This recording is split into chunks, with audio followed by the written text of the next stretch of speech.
여기 택배 상자가 있습니다. 오늘 이슈에서는 이 편리함과 익숙함에 가려진 택배 노동자들의 잇따른 죽음, 그 원인과 해결책 진단하겠습니다. 자, 택배가 하나 더 왔는데요. 다스라고 쓰여져 있죠. 열어보겠습니다. 네, 한때 유행어였는데 다스는 누구 겁니까? 라고 쓰여 있습니다. 최근 대법원이 13년 된 이 질문에 답을 내놓았는데요. 디톡스 정치에서 이 문제도 토론하겠습니다.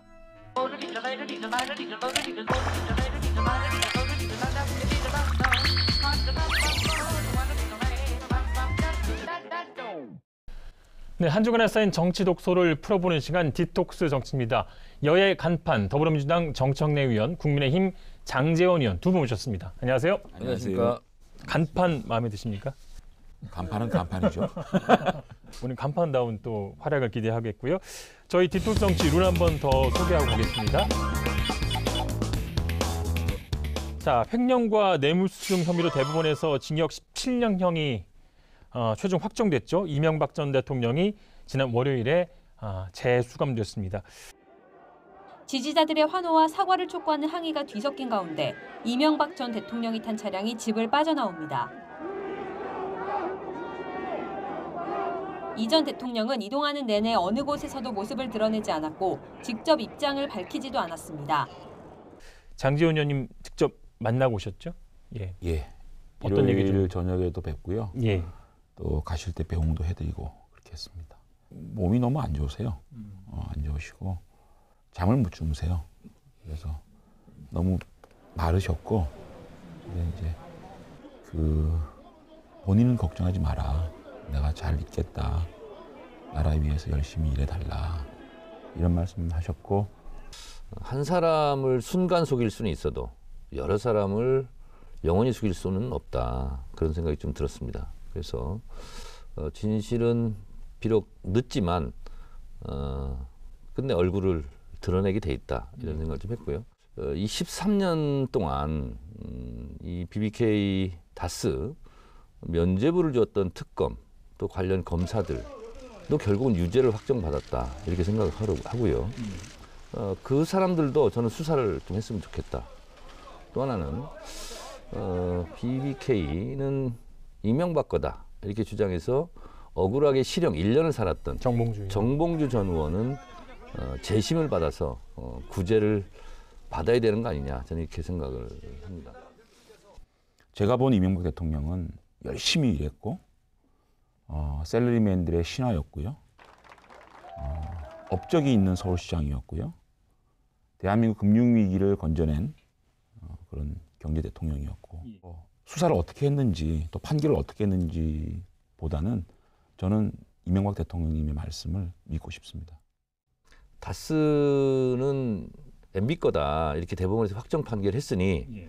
맞다 내 거다. 주식을 돌려받을 수는 있는 그렇죠. 거죠. 예. 그래서 그걸 받아서 그냥 그 벌금 추징금 내고 국민들에게 솔직하게 그냥 인정하고 예를 들면 사면 얘기가 나왔을 때 또 거기에도 부합되는 거 아닌가 이런 생각이 들어요.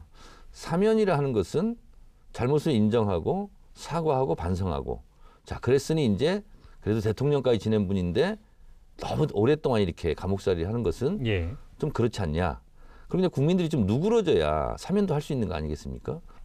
일부 의원들께서 뭐 사면 얘기를 하셨나 봐요. 예. 그런데 지금 사면 얘기를 꺼낼 때인가요? 문재인 대통령이 저희가 사면 해달라고 해서 해주고 해주지 말라고 해서 안 해주실 건가요? 그렇게 뭐 돈 가지고 자기 게 아니라고 우기고 저는 그렇게 살아오시지 않았을 거라고 저는 믿고요.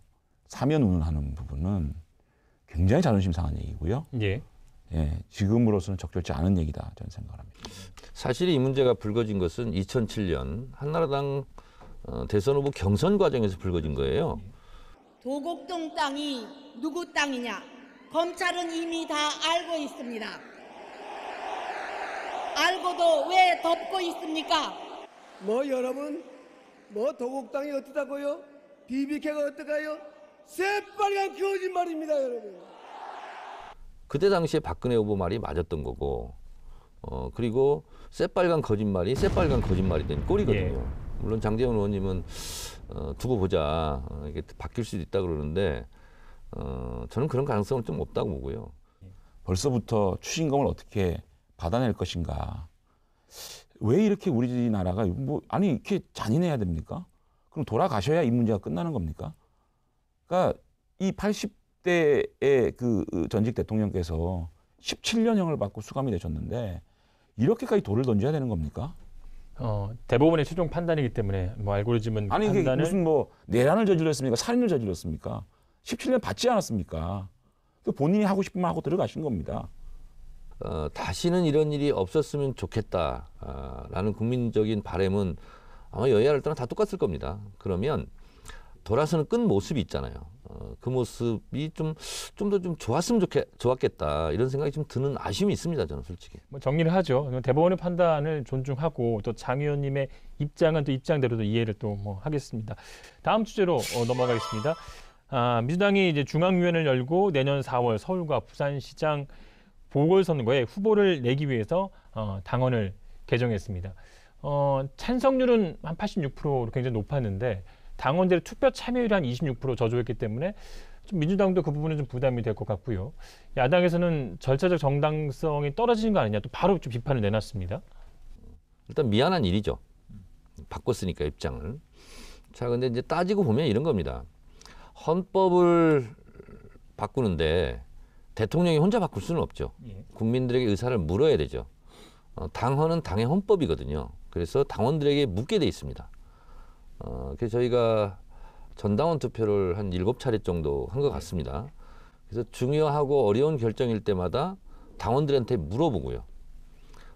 그리고 전당대회를 그냥 열 수가 없으니까 그걸 위임받은 중앙위원회에서 그걸 이제 추인하는 형태로. 좀 비겁해요. 왜 당원들한테 미룹니까? 이 중요한 결정, 죄송한 결정. 아니 헌법도 개정할 수 있죠. 선거법도 개정할 수 있죠. 좋은 쪽으로 개정해야 될 거 아닙니까? 나쁜 쪽으로 국민을 기만하고 국민들한테 거짓말하는 거를 당원들에게 물어보는 그런 잔인함은 또 어디서 나온 잔인함입니까? 이게 어떻게 결정된 거냐면요. 당권 재민혁신위원회라고 만든 거 기억나시죠? 기억나시죠 그때? 기억이 흐릿합니다. 조국 교수님도 계셨고요. 지금 수석 대변인 하는 최인호 의원도 계셨고요. 정춘숙 의원도 계시고 그 혁신위원회에서 개혁 1호로 자신들이 문제가 있어가지고 보궐선거가 생기면 공천을 안 하겠다라고 개혁 1호로 주장한 겁니다. 어려운 거, 반개혁적인 거는 당원들한테 물어보겠습니다. 당원들 뒤에 숨습니까?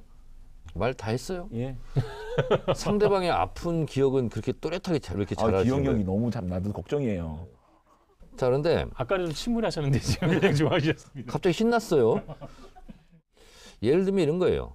우리는 심지어 박근혜 대통령이 탄핵을 당했기 때문에 대선 후보조차 안 냈다. 근데 서울시장 후보가 뭐라고 그걸 어기면서 내냐. 이렇게 얘기하면 훨씬 더 논리적인 설득력이 있습니다. 자, 그리고요. 대통령이 입장을 표명해라. 모든 사안을 가지고 다 대통령한테 입장을 표명하라고 하죠. 그런데 또 대통령은 정치적 중립 의무가 있어요. 노무현 대통령이 열린우리당이 총선에서 잘 됐으면 좋겠다. 이런 걸 가지고 탄핵시킨 분들이에요, 이분들이. 자, 그런데 당내 문제에 대해서 대통령이 이러쿵 저러쿵 얘기하면 또 시비거리가 걸립니다. 그래서 그건 당대표 때 얘기고 지금 당을 떠난 더 큰 차원의 국가의 원수가 행정부의 수반이지 않습니까? 그런데 한 정당의 문제를 미주알 고주알 얘기하는 것은 적절하지 않다. 대통령이 지금 어떻게 한 당에 그걸 지시를 하냐라는 얘기까지는 그래도 이해가 돼요. 근데 국민의힘 니네들은 왜 후보를 냈냐. 탄핵을 당하고도 보궐선거에 대통령 후보를 낸 사람들이 왜 우리한테 손가락질을 하냐. 난 그거는 너무 나갔어요. 좀 덜 나간 건데. 아니 저희들은 그 헌법이 없어요. 조항이 없어요. 규정을 만들 잠깐만요. 잠깐만요. 2대1인데 이거? 아니 근데 우리 애인데 왜 욕을 합니까? 우리는 그런 당을 만든 적이 없어요. 우리 욕하지 마세요. 그런 당을 안 만든 것도 비판받아야 돼. 그런 일이 있으면 만들어서 안 지키는 건 낫죠. 당원을 좀 만드는 시도도 안 아니, 해보고 말이야. 만들어서 안 지키는 게 더 나쁜 거 아니에요? 일단 만드는 국민들 기만한 거 시도할 아니에요. 생각도 못 했잖아요. 기만한 거지 근데. 국민을. 네. 그리고 만들어가지고 지금까지 보궐선거 없을 때까지는 막 멋있게 우리는 그런 거 안 해 이러고 쫙 가고 있다가 문제 생기니까 에이 당헌 이거 좀 봐줘요. 한숨 물으자. 에이 물러도 너무 크게 물르는 거죠 그거는. 이런 관련된 또 당원이 좀 필요하지는 않습니까? 이런 지금 이제 당원 민주당이 96조 2항 같이 그러니까 이를테면 이런 거죠. 대안을 내가 제시를 하면 이번에 민주당이 서울시장, 부산시장 안 내겠다. 우리 국민의힘도 같이 당원을 못 박아달라. 저희 못 볼 용이 있습니다. 같이 하자고요. 그러면 정 의원님 그때 다시 한번 여쭤보겠습니다.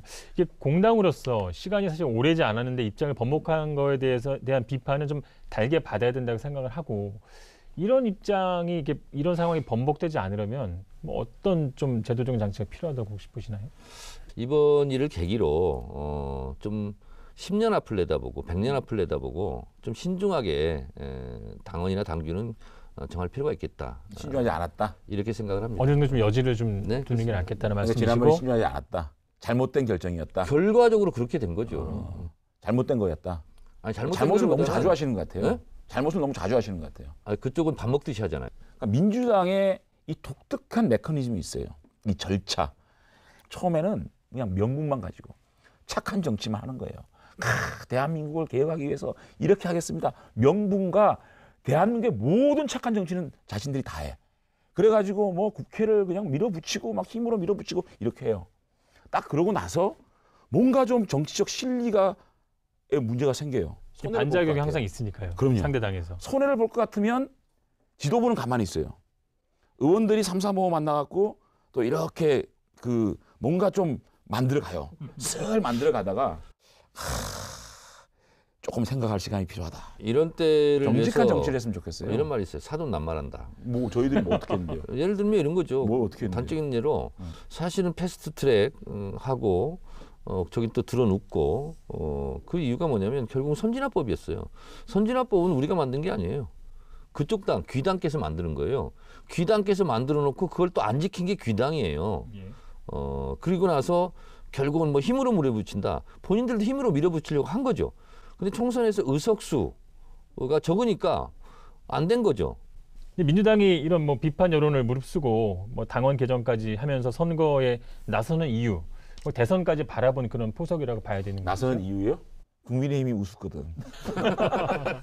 그러니까 저러는 거예요. 막무가내인 거예요. 그냥 법도 없고 당원도 바꾸고 그냥 자기 멋대로 다 해도 이긴다고 생각하니까 저 오만을 어떡해요. 자연스럽게 뭐 다음 주제로 넘어가겠습니다. 저희가 이제 지난번에 이 야권의 재보궐선거 후보군을 좀 분석했었죠. 오늘은 여권의 재보궐선거 후보군을 좀 살펴보겠습니다. 현재 이제 서울시장 최종 후보군으로 이제 거론되는 인물들이 꽤 다양한데 먼저 뭐 장관급부터 보면 박영선 장관, 뭐 추미애 장관도 일단 좀 눈에 띄고요. 어떻게 보십니까? 우선 오늘 저도 그냥 꼬레비로 나왔더라고요. 근데 나왔대요. 그 들어왔대. 예. 몇 퍼센트? 3.5? 좀 부끄럽게 그 얘기하지 아, 마세요. 그래도 3.5가 어디예요? 자, 근데 나 깜짝 놀랐어요. 자꾸 이렇게 부끄러운 지점을 자꾸 얘기하고 그러세요. 근데 제 개인적인 의견입니다. 이게 순전히. 그리고 누구한테 치우치지 않고 제가 그냥 당내 사정을 잘 아는 객관적인 의원으로서 얘기한다면 아마 당심은 추미애 장관한테 많이 가 있을 겁니다. 저희가 권리당원 50, 일반 시민 50이기 때문에 추미애, 박영선이 아마 막상막하일 것이다. 만약에 당내 경선을 하면 현재 스코어. 그리고 이제 또 여성 의원들께서 아까 장제원 의원께서 지적했듯이 박원순 시장이 그런 사유로 그만뒀는데 재보궐선거가 됐는데 아무래도 여성 후보가 나가는 게 유리하지 않겠냐. 현역 의원들 중에서도 이제 뭐 우상호 의원도 뭐 예전에 한번 또 당내 경선 나왔었고 박주민 의원, 박용진 의원도 있고 또 정청래 의원까지. 그런데 제가 봤을 때는 큰 위력을 발휘하기는 어렵지 않을까. 저까지 포함해서 제가 이렇게 얘기하는 것은 진짜 객관적으로 얘기하는 거예요. 근데 이분들 말고 좀 많이 알려지지 않은 뭐 깜짝 후보는 없습니까? 현재로서 다크호스는 이제 정청래인데 추후에 말씀드리겠습니다. 야당 입장에서 볼 때는 예. 너 다 명분 이런 거 다 빼고 제가 분석하는 가장 두려운 후보 정세균 총리입니다. 근데 지금 정치권에서는 그 얘기가 심심찮게 나오고 있거든요. 그러니까 이번에 코로나 사태의 헌신적인 모습이라든지 또 굉장히 좀 좌우 치우치지 않는 그런 것, 그다음에 중량감 이런 것들 보면 서울 시민께서 좀 마음 편하게 찍을 수 있는 곳이 아닐까 생각해서 정세균 총리가 나오면 가장 어려운 싸움이 되지 않을까 생각이 들고 가장 쉬운 상대 땡큐 할 만한 분이 추미애 장관이 나오시면 저도 정청래 의원님 분석에 동의를 합니다. 만약에 추미애 장관이 출마를 하게 되면 당내 경선에서는 가장 유력한 후보일 거예요. 왜냐하면 권리당원이 50%이기 때문에 아마 지금 권리당원들께는 응집력이 가장 강한 후보가 될 수가 있기 때문에 추미애 장관이 아마 후보가 될 수가 있을 텐데 그렇게 되면 본선에서는 저희들은 땡큐죠. 땡큐고 박영선 장관님 같은 경우에는 제가 보고 있는 관점에 있어서는 경선 경쟁력이 좀 약하지 않을까. 경선 경쟁력이. 대중 경쟁력은 조금 더 추미애 장관보다 있는데 그다음에 뭐 우상호 의원이나 뭐 이렇게 의원님들 나오시는 분들은 인지도가 많이 떨어지기 때문에 저희들이 인지도 있는 후보를 내면 싸워볼 만한 후보가 아닌가. 그래서 제가 쫙 분석을 했습니다. 결국은 정청래 총리만 안 나오면 해볼 만하다. 정청래 총리? 죄송합니다. 그 마음속의 정현님은 어떻게 생각하고 있는지가. 시에. 그렇죠. 간시에. 내가 의도적으로 농담을 했습니다. 자, 그래서 김종인 국민의힘 비상대책위원장이 이제 지난 1일이죠. 당내 서울 지역 전현직 중진 의원들과 막걸리 회동을 했는데 여러 서울시장과 관련된 얘기도 나온 것 같고 또 경선 룰 얘기도 좀 나온 것 같습니다. 어떤 얘기가 좀 나왔나요?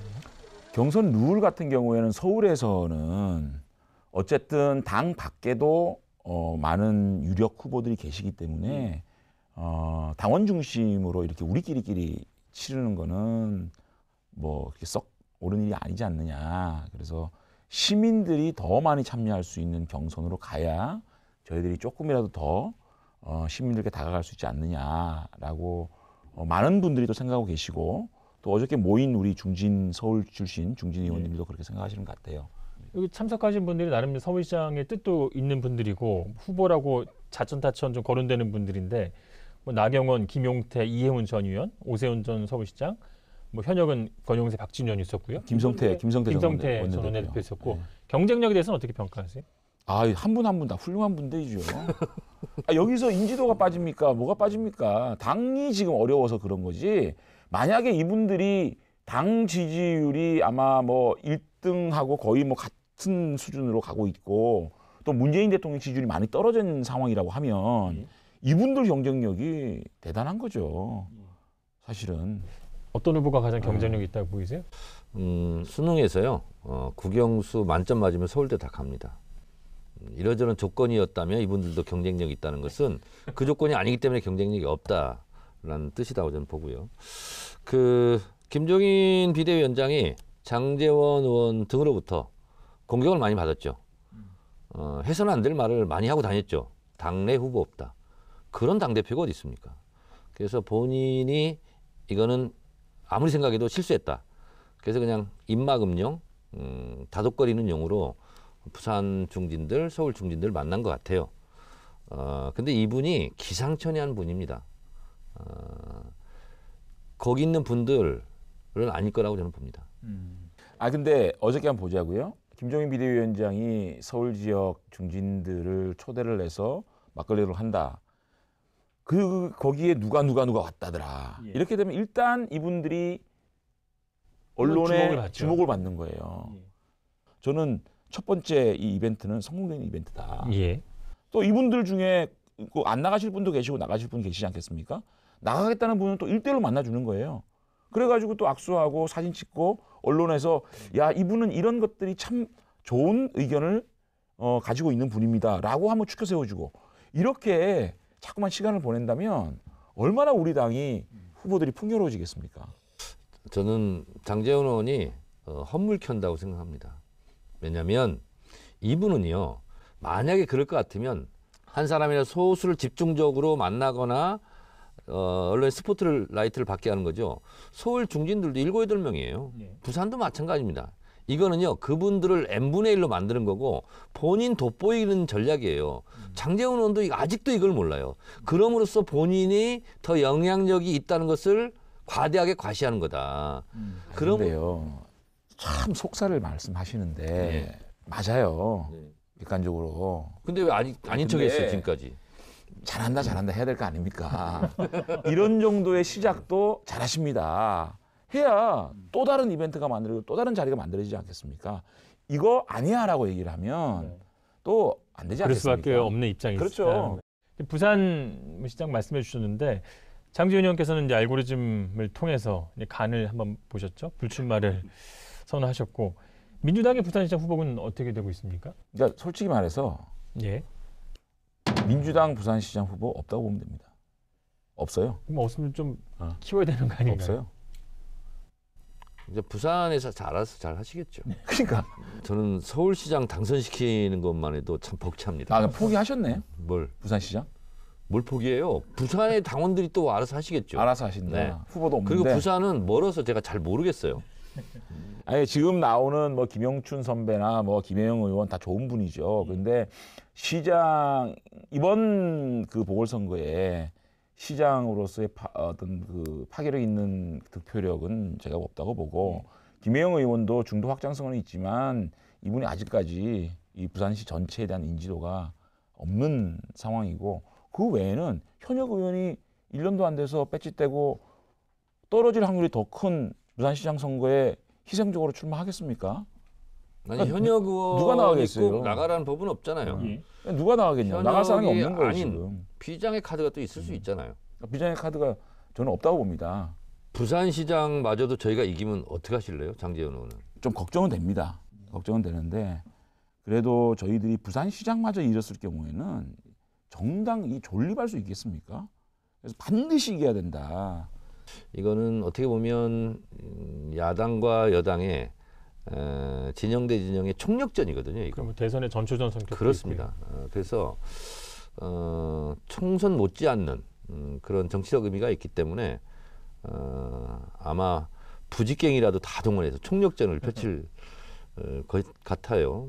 그래서 하여튼 저도 최선을 다해서 당원으로서 열심히 해야 되겠다 그런 생각을 합니다. 예.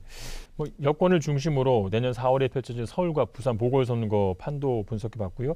우리 정청래 의원님의 또 빠른 결단도 좀 기대해 보겠습니다. 마지막 질문 하나 더 드리고 가죠. 서울시장 포함해서 이 보궐선거 어떤 뭐 코로나19 변수도 있을 것 같고요. 어떤 변수가 좀 있을 거라고 예상하시나요? 아무래도 이제 대통령 지지율 그리고 야권에서 반드시 들고 나올 정권 심판론을 과연 국민들이 어떻게 볼 것인가가 제일 중요한 관건이죠. 저희들로서는. 그리고 이제 서울시장과 부산시장은 좀 메이저 선거이기 때문에 보궐선거임에도 불구하고 투표율은 50%를 넘을 겁니다. 그래서 원래의 지방선거보다는 낮겠지만 투표율이 그렇게 저조할 것 같지는 않아요. 또 신공항 문제도 있고요. 예. 만약에 문재인 대통령이 또 신공항 문제를 수용하겠다라고 해버린다면 또 판세는 확 이제 뒤집어질 수 있는 거고. 어떤 보궐선거의 변수로 이제 부산 같은 경우는 신공항 문제 거론해 주셨고, 민주당의 후보. 예, 그리고 지금 투표율도 후보가 투표율도 투표율, 말씀해 주셨는데, 자 오늘도 뭐 뜨거운 토론 수고 많으셨고요. 오늘도 한 주간 쌓인 정치 독소를 배출하기 위해서 디톡스 주스를 준비했습니다. 오늘 색깔은 회색이네요. 예, 회색과 아, 회색은 보라색 아니고요. 보라색. 같은데요. 김국진 씨가 생각납니다. 개그맨 김국진 씨. 네. 강수지의 보랏빛 향기.